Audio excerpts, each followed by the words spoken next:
కూటమి ప్రభుత్వం బరి తెగించింది. భూసేకరణ పేరుతో ఉండవల్లిలోని రైతుల పొలాలలో పంటలు పీకేసి పూర్తిగా రోడ్లు వేసేస్తున్నారు. ఇప్పుడు మనతో ఏడుకొండలు ఉన్నారు. అన్న, ఏంటి మీ పొలం పరిస్థితి ఏంటి? ఏమేశారు ఏంటి? మాది దుక్కండి. మాది 2 ఎకరాల 13 సెంట్లు స్థల పొలం. మాది మా నాన్నగారు ఇద్దరు మనవాళ్ళకి రాశాడు. దాన్ని భూసేకరణలో తీసుకుంటాము. రోడ్డు ఇవ్వడానికి మాకు అభ్యంతరం లేదు. మేము ఫస్ట్ నుంచి చెప్పేది ఒకటే, నష్టపరిహారం కట్టండి, రేటు. మాకు పట్టిన దరిద్రం ఏంటంటే, ఈ రైతులకు దరిద్రం ఏంటంటే సిఆర్డీఏ. వాస్తవంగా ఏంటంటే సిఆర్డీఏ వాళ్ళు బోకరేజ్ కూడా చేస్తున్నారండి. చిన్ని కృష్ణ అనే ఆయన బోకరేజ్ ఆయన చెప్పడం సబ్ కలెక్టర్ అని చెప్తున్నాడు. సబ్ కలెక్టర్కి వెళ్ళమ్మడి తిరిగి ఏంటి అవసరం ఏంటంటే, జిల్లా కలెక్టర్ వస్తున్నాడు మా ఇళ్ళకి, ఏమన్నా రావట్లేదుగా. ఈ చిన్ని కృష్ణకి సంబంధం ఏంటి అసలు? ఏదైనా వరుస తప్పితే వెళ్ళి బోకర్ల దగ్గరికి వెళ్ళి మాట్లాడుకోమంటున్నాడు ఇద్దరిని. ఒకటి అంజిరెడ్డి, 2 ఈశ్వర్రెడ్డి. వీళ్ళ దగ్గరికి వెళ్ళి మాట్లాడాల్సిన అవసరం ఏంటి రైతులకి? మా దగ్గర రికార్డు ఉందండి, రికార్డు లేకుండా మాట్లాడలా. దేనికి అవసరం ఏంటి? మాకు పట్టిన దరిద్రం సిఆర్డీఏ. 2 భూములు తీసుకుంటాం అంటున్నారు. అసలు రాజధానికి ఎంత భూమి కావాలండి? హైదరాబాద్లో ఎన్ని ఎకరాలు ఉంది? 22 ఎకరాల భూమి ఉంది పాత సచివాలయంకి. చాలలేదా? ఇక్కడ పీడబ్ల్యూడీ గ్రౌండ్ లో కట్టుకున్నా సరిపోయేది కదా. ఆయాలా రైతుల దగ్గర భూములు 52,000 ఎకరాల్లోనండి. నేను మాట్లాడేది ఒకటి, ఆంధ్రప్రదేశ్ ప్రజలకి చెప్పేది ఒకటే. ఈ 53,000 ఎకరాలు భూమి ఇచ్చారు. 33,000 ఎకరాలు రైతులు ఇచ్చింది. గవర్నమెంట్ భూమి 20,000 ఎకరాలు. ఈ 53,000 ఎకరాల భూమి నాకు కొద్దిగా పక్షపాతం వచ్చిందండి. దయచేసి మాట తేడా ఉంటుంది. ఎందుకు వచ్చింది? కొద్ది టెన్షన్ పడుతున్నాను, ఏమనుకోమాకండి. మీరనేది నేననేదండి, 53,000 ఎకరాలు తీసుకున్నారు. 40 సెంట్లు పోతుంది, సుమారుగా 40 సెంట్లు పోతుంది. ఫ్రీగా ఇస్తా. అసలు న్యాయస్థానాలు ఈ భూమిని అసలు ఏం చేస్తుంది గవర్నమెంట్ అనేది న్యాయస్థానాలకు తెలుసా? ఎవరు ఎన్ని 100 ఎకరాల భూములు తినేశారో దీంట్లో చెప్పమనండి, నేను అడుగుతున్నా. ఇవాళ అక్కడ భూములు ఇచ్చిన వాళ్ళకే వాళ్ళు చెప్తారు, చంద్రబాబు నాయుడికి మేము ఇచ్చాము, చంద్రబాబు నాయుడిని చూసి ఇచ్చామంటున్నారు.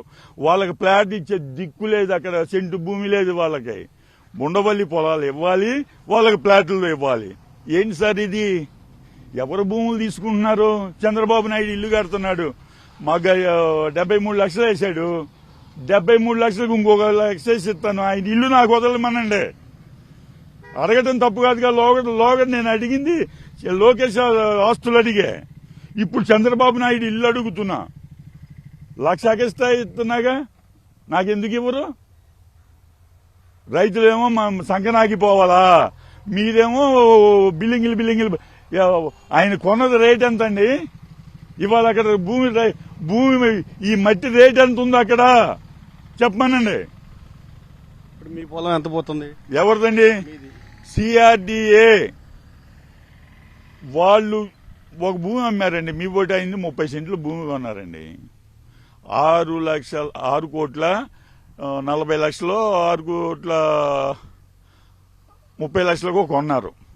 అయిపోయింది. కొంద ఆయనండి. దానికి మార్జిన్ ₹1,00,00,000 ఎకరం రేటు మీద. అంటే 30 సెంట్లకి 33 సెంట్లకి 33 లక్షలు. దాంట్లో చిన్ని కృష్ణ గారికి వాటా. ఏంటి బ్రోకర్ తప్పే ఉందండి? నాకు ఉంది సార్, నా దగ్గర ప్రూఫ్ ఉంది. ఆయన దానికి రిజిస్ట్రేషన్ చేసింది 2 కోట్లు 3 కోట్లుగా చేశారు. ఇప్పుడు మీ పరిస్థితి, మీ పొలంలో రోడ్డు వేస్తున్నారా? మిమ్మల్ని మాకు రోడ్డు వేస్తున్నారండి. మేము ఫస్ట్ నుంచి అడిగేది ఏంటంటే, నష్టపరిహారం కట్టి చేలోకి దిగండి అని అడుగుతున్నాం. మరి ఈ రోజు ఏం చేశారు? లోగడ మీరు వచ్చి చూశారు కదా, పొలాలు తగలబెట్టారు కదా. సేమ్ ఇవాళ తగలబెట్టలేదు, దానికి మా దాంట్లో ఏమీ లేదు. కాకపోతే జేసీబీలు పెట్టి అరటి తోటలు పడేశారు. ఆ రోజున పొలాలు తగలబెట్టడానికి ఈ రోజున గవర్నమెంట్ భూముల మీదకి రావడానికి ఏమీ తేడా లేదండి పోలీసులను పెట్టి. నేను చేయలేకపోతుంటే ఎవరు నువ్వు పోడు, నా పొలంలోకి నేను వస్తే పోవటమా, వాడెవడండి నన్ను పొమ్మంటానికి? రోడ్డు వేసేసారుగా ఎక్కడ అప్పుడు అదిగోండి ఆ అవతల వేసారు రోడ్డు, ఇప్పుడు ఇది కూడా రోడ్డు వేస్తారు. మేము కోర్టులో రేపు కోర్టులో అడిగేది నేను ఇదే అడుగుతామండి. నేను ఇదే మేము ఆయన చేయాల్సిన పని చంద్రబాబు నాయుడు చేయాల్సిన పని చేశాడండి, మేము చేయాల్సిన పని చేస్తాము. 5 సంవత్సరాలు అనేది ప్రశాంతంగా ఉన్నామండి. మహానుభావుడు ఏం చేస్తున్నాడు ఆ జగన్మోహన్ రెడ్డి, కమ్మగా కడుపులో నీళ్లు కాదలకుండా పడుకున్నామండి. మా జోలికి రావటం కానీ మమ్మల్ని కదపటం కానీ ఏమీ లేదు. వచ్చాడు అనగానే ఈవీఎంలు చేసిన దరిద్రం దేవుడో మాట్లాడవలసి వస్తుంది. పొలం పోయినందుకు కాదండి, నష్టపరిహారం ఎంతండి? 73 లక్షలు కడతారు 37 సెంట్లకి.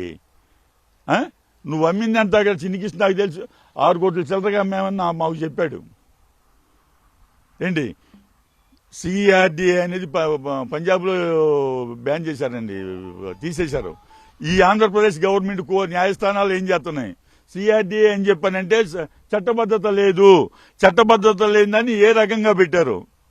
చిన్నికృష్ణనే చెప్తున్నాడు, చట్టబద్ధత లేదు, చట్టబద్ధత లేని ఏ రకంగా కోర్టు న్యాయస్థానాలు చేస్తున్నాయి. ఇప్పుడు ఆ 2 ప్రొక్లైనర్లు ఉన్నాయనా మీ పొలం? ఇప్పుడు మనం కూర్చున్నదేమో నాదండి, మీరు కూర్చున్నదేమో మా తమ్ముడిదండి. 2 ఎకరాల 13 సెంట్లు ఆ డొంక ఈ డొంక ఉంటది మొత్తం. ఇప్పుడు అక్కడ ప్రొక్లైనర్లు ఉన్నాయి కదా, అది కూడా మీ దగ్గర?